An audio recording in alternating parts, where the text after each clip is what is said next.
Yesuslah penyelamat hidupku, lepaskanku dari belenggu dosa. Dia pimpin jalan hidupku jadi baru, dan tanggalkan hidup yang penuh noda. Yesuslah penyelamat hidupku, lepaskanku dari belenggu dosa. Dia pimpin jalan hidupku jadi baru, dan tanggalkan hidup yang penuh noda. Engkaulah jalan kebenaran dan hidup, untuk dapat sampai kepada Bapa. Ku sembah dan ku muliakan namamu. Yesuslah Tuhan dan Rajaku.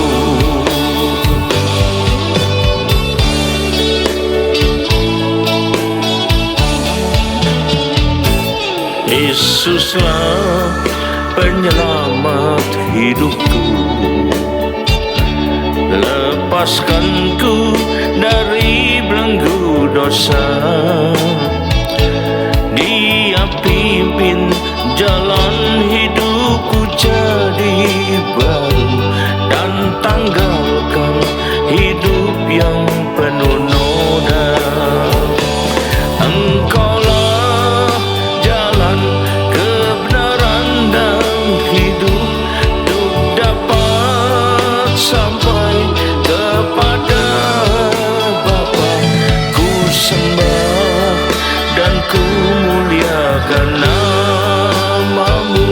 Yesuslah Tuhan dan Rajaku. Yesuslah Tuhan dan Rajaku. Yesuslah Tuhan dan Rajaku. Amin.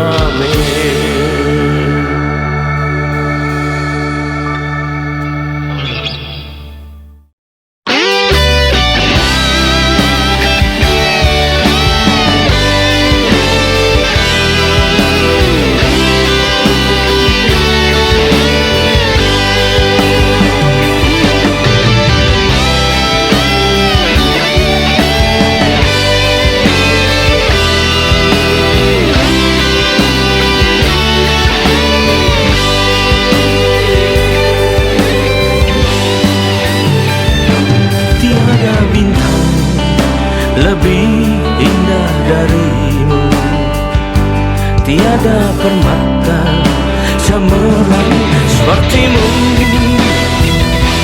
tiada samudra yang sedalam kasihmu, yang tak terukur bagiku. Tiada api sedahsyat urapanmu, tiada hujan sederas berkatmu, tiada kuasa seperti kuasamu Tuhanku. Dalam sepanjang hidupku, bila cobaan datang menimpa, bila musuh menghadang diriku, Kau yang bela dan beri kemenangan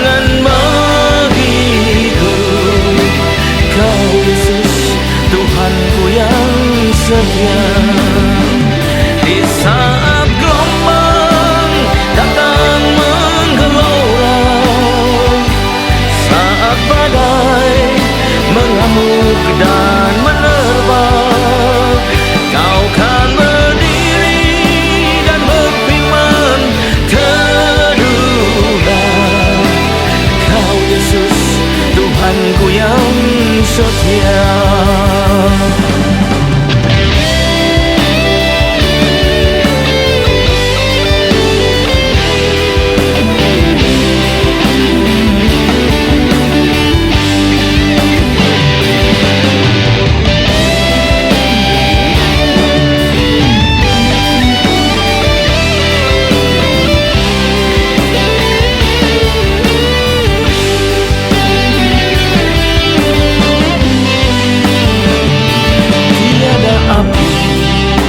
Sedahsyat urapanmu, tiada hujan sederas berkatmu,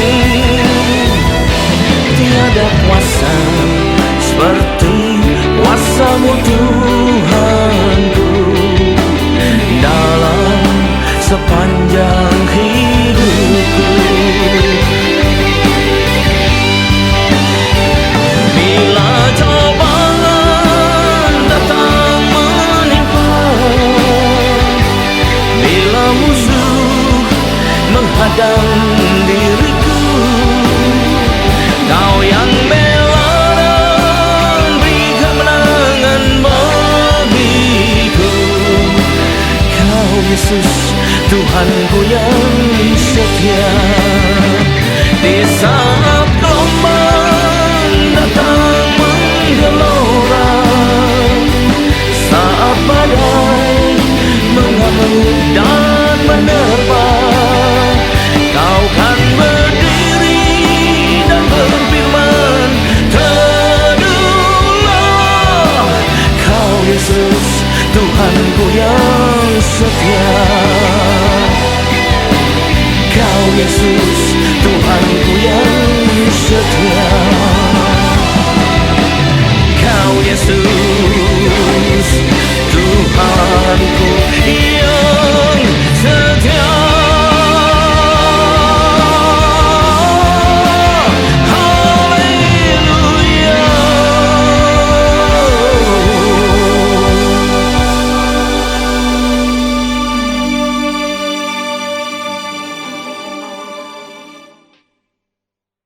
Shalom, selamat berjumpa kembali dengan kasih Tuhan. Mari kita persiapkan diri kita untuk masuk dan menyambut firman Tuhan. Sebelumnya, marilah kita berdoa. Terima kasih Tuhan, kami siap menyambut firman-Mu. Urapi kami semua dan urapi hamba-Mu ini yang akan menyampaikan firman Tuhan, agar firman ini tidak kembali dengan sia-sia, yang boleh tumbuh dalam hidup kami dan menghasilkan buah yang baik dan berlipat ganda sampai 30 kali, 60 kali dan 100 kali ganda. Dan berikan pada kami semua ya Tuhan urapan roh hikmat dan wahyu daripada-Mu, agar kami boleh menangkap dan mengerti maksud dan isi firman-Mu ini sungguh-sungguh dengan baik dan benar, yaitu tepat seperti yang Kau maksudkan kepada kami semua. Terima kasih Tuhan, kami siap sambut firman-Mu ini hanya dalam satu nama yang berkuasa, yaitu nama-Mu Tuhan Yesus Kristus. Haleluya. Amin. Nah, saya lagi salam kasih Tuhan. Kita siapkan diri kita untuk masuk dalam firman Tuhan. Tema dari firman Tuhan pada saat ini saya pilihkan yang bertemakan tidak suka kalau ditegur. Ya, karena cukup banyak orang-orang, termasuk orang percaya juga loh, yang tidak suka kalau terima teguran. Jawabannya itu kenapa demikian? Karena pola pikirnya. Ya, apakah itu? Yang pertama, karena kita tahu bahwa dia bisa saja merasa paling benar dan paling bisa, paling hebat sehingga tidak terima untuk ditegur. Kita baca di Roma 3 ayat 10. Roma 3 ayat 10. Dia merasa yang paling benar. Roma 3 ayat 10 mengatakan seperti yang tertulis, tidak ada yang benar, seorang pun tidak. Jadi kalau kita terima teguran, jangan langsung ditolak begitu saja ya. Siapa tahu itu membentuk kita, siapa tahu buat kita lebih maju, lebih baik ya. Kalau kita baca Titus 1 ayat 9, yakni dengan insapan bahwa hukum Taurat itu bukanlah bagi orang benar, melainkan bagi orang durhaka dan orang lalim, bagi orang fasik dan orang berdosa, bagi orang duniawi dan orang yang tak beragama, bagi pembunuh bapa dan pembunuh ibu, bagi pembunuh pada umumnya. Berarti orang yang gak benar. Dan karena dunia ini tidak ada yang benar satupun, semua itu sudah pernah bersalah, semua itu sudah pernah berdosa, semua dalam status berdosa di hadapan Tuhan. Jadi kita bukan orang benar, karena itu kita selalu bisa terima teguran. Jadi jangan merasa paling benar, manusia paling benar, manusia paling hebat, jadi tidak mau ditegur ya. Kita baca lagi di Wahyu 16 ayat 7. Wahyu 16 ayat 7 dikatakan, dan aku mendengar Mezbah berkata, ya Tuhan Allah yang Maha Kuasa, benar dan adil segala penghakimanmu. Kita tidak benar ya, tapi Tuhan benar. Karena itu kalau dia negur kita, maka itu pantas sekali buat kita ya. Lalu kita baca Mazmur 17 ayat 1. Dengarkanlah Tuhan perkara yang benar, perhatikan seruanku, beringat telinga akan doaku, dari bibir yang tidak menipu. Ini untuk menunjukkan bahwa dirinya bukan orang yang paling benar, paling hebat ya. Terakhir kita baca di Mazmur 143 ayat kedua. Mazmur 143 ayat kedua. Janganlah berperkara dengan hambamu ini, sebab di antara hidup tidak seorang pun yang benar di hadapanmu. Jadi jangan merasa paling benar, merasa paling hebat ya, karena tidak seorang pun yang benar di hadapanmu. Jadi sekarang sebenarnya saudara, itu ada menunjukkan kesombongan manusia ya. Tiap orang tidak ada yang benar kok, pasti ada kekurangannya. Makanya kalau ditegur jangan langsung berkata saya paling benar, kenapa ditegur? Walaupun ada banyak yang benar dalam diri kita, tapi pasti juga masih ada kekurangan dalam diri kita, pasti ada kesalahannya. Karena itu selayaknya kita juga mau terima teguran yang akan mengingatkan kita, yang akan menginsafkan kita ya. Itu yang pertama. Yang kedua, karena kita cenderung sekarang ini sebenarnya masih bodoh, makanya tidak mau terima teguran. Mari kita baca Efesus 5 ayat 17. Sebab itu janganlah kamu bodoh, tapi usahakanlah supaya kamu mengerti kehendak Tuhan. Dan kalau kita tegur, itu tujuan supaya kita mengerti kehendak Tuhan juga ya. Lalu kita baca Amsal 1 ayat 7. Firman Tuhan berkata, takut akan Tuhan ada permula pengetahuan, tapi orang bodoh menghina hikmat dan didikan, termasuk teguran. Itu juga didikan buat kita ya. Lalu kita baca lagi terakhir untuk poin ini, kita baca 1 Korintus 1 ayat 20. Manakah orang berhikmat? Di manakah ahli Taurat? Di manakah pembantah di dunia ini? Bukankah Allah telah membuat hikmat dunia menjadi kebodohan di hadapan Tuhan?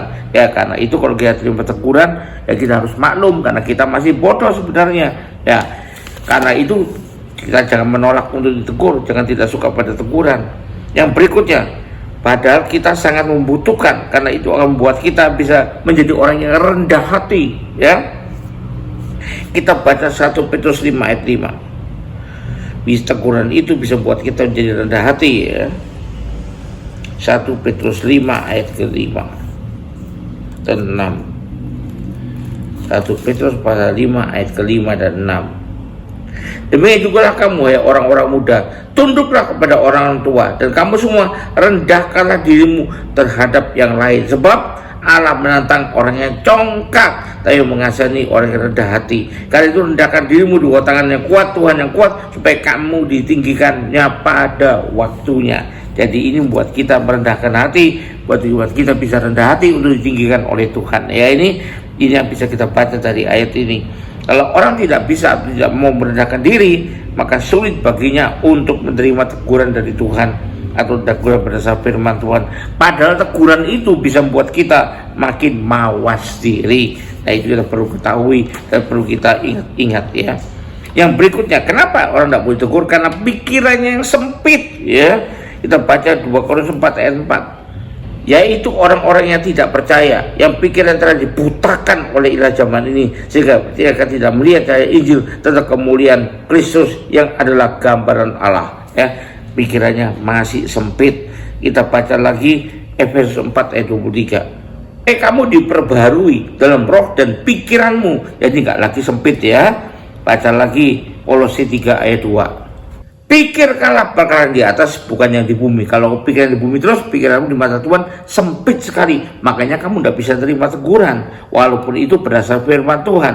Baca lagi Amsal 16 ayat 9. Hati manusia memikirkan jalannya, tapi Tuhanlah yang menentukan arah langkahnya. Jadi jangan mikirkan jalan kita sendiri, karena pikiran kita menjadi sempit. Terakhir untuk poin ini, baca Matius 16 ayat 23. Matius pasal 16 ayat 23. Maka Yesus berpaling dan berkata kepada Petrus, "Enyala iblis, engkau memang suatu batu sandungan bagiku, dan engkau bukan memikirkan apa yang dipikirkan Allah, melainkan apa yang dipikirkan oleh manusia."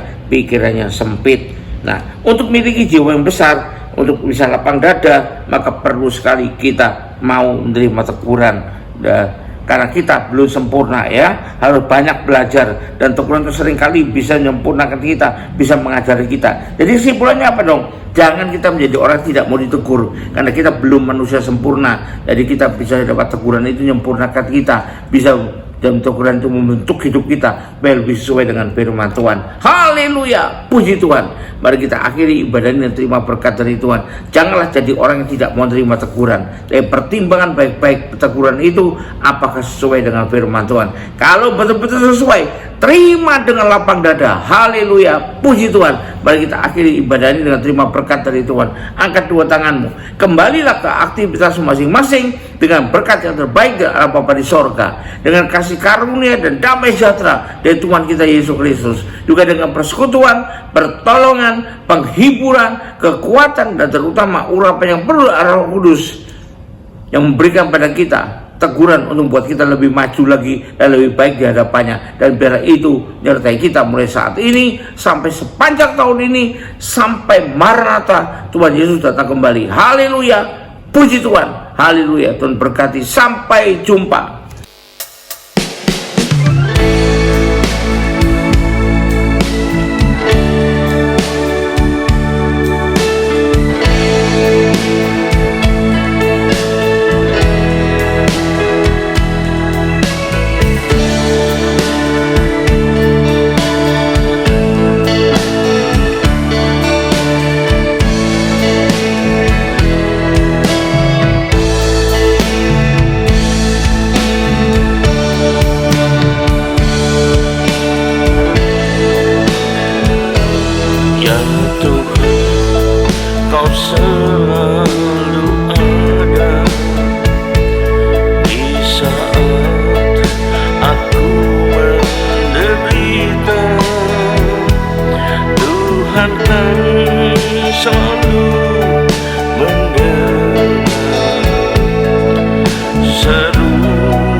seruan umatnya.